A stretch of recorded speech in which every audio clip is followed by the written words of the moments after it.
Hi, this is Debbie from Organic Oasis in California, Zone 9B. Today, I'm going to be making a crock-pot ham, bean, and sweet potato soup. Now, I like to can, and Tim and I love to grow vegetables, organic vegetables outside in our suburban backyard. So today I'm going to be throwing in some cherry tomatoes in place of diced tomatoes, and I'm going to be throwing in my pickled peppers, rinsed, of course, instead of a chopped bell pepper. If you're interested, follow along. If you're vegetarian or vegan, this all you need to do is leave the ham out, and this should be a delicious vegetable soup recipe. So follow along, and thanks for watching. To the crock pot, you add 2 cups of cooked diced ham. This was my ham left over from the holidays. You add 1 sweet potato peeled and cubed or diced. I ended up adding 2 sweet potatoes because I had to, and I love sweet potatoes, and I wanted extra in my soup. It's great. I love soups because you can customize them like that and add more or less of the vegetables and potatoes and protein that you like. Add 1 onion diced. Add carrots. You can add as many carrots as you want. I just fill up my little chopper with the little carrots, and I just fill it to the very top and chop them all up. I don't measure or count or anything like that. And then I just throw all the chopped carrots into the soup. Add celery, chopped, and again, as much celery as you like. I think I used 4 celery stalks. Add 1 bell pepper diced, but I decided instead of a bell pepper, I used my pickled peppers that I canned last summer. I drained them, I rinsed them and drained them and poured the whole jar into my crock pot. You can do that, or you can just use a chopped bell pepper. For added spice, I also added a teaspoon of my dehydrated peppers from my garden. If you don't like heat, you don't have to add anything like that. I love the heat, so I decided to add that spice. My dehydrated pepper is a mixture of all types of peppers, hot and sweet. I dehydrated in my Kasori dehydrator, and it just is delicious to add to soups and stews.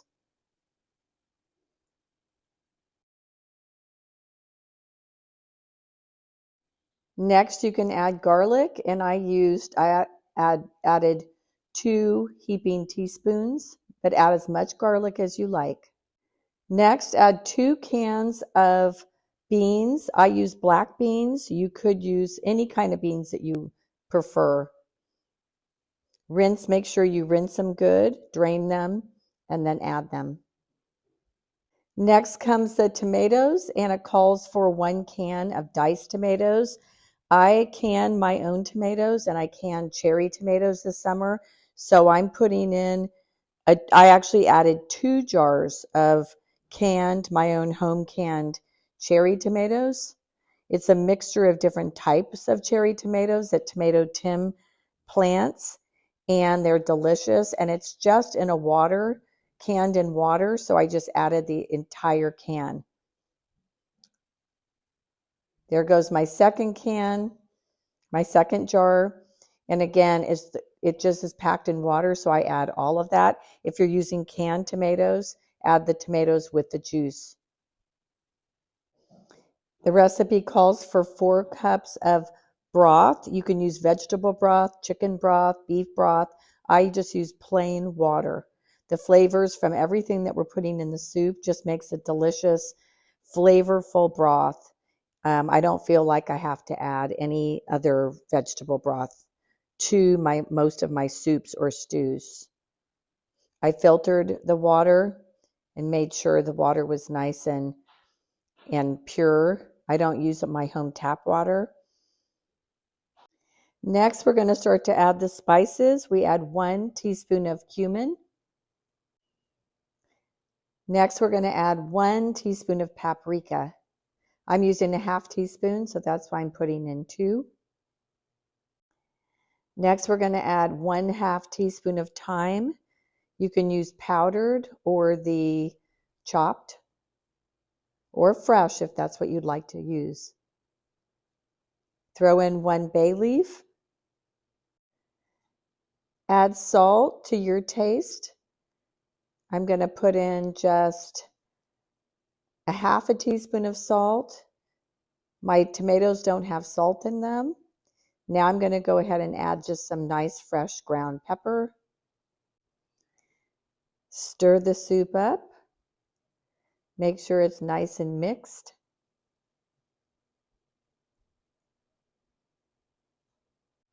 Into the crock pot it goes, on low 6 to 8 hours or high 3 to 4 hours. The soup is done. It's been cooking for 6 hours, and now it's time to add the fresh kale.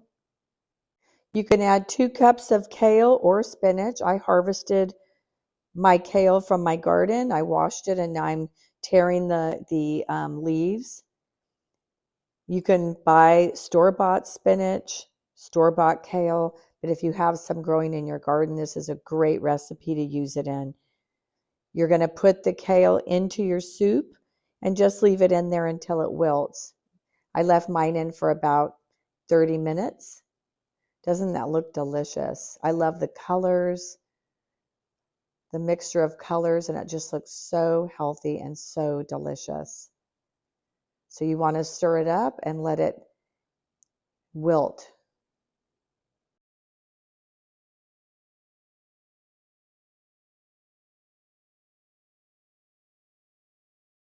The soup is finished. It's plated up. Isn't it beautiful?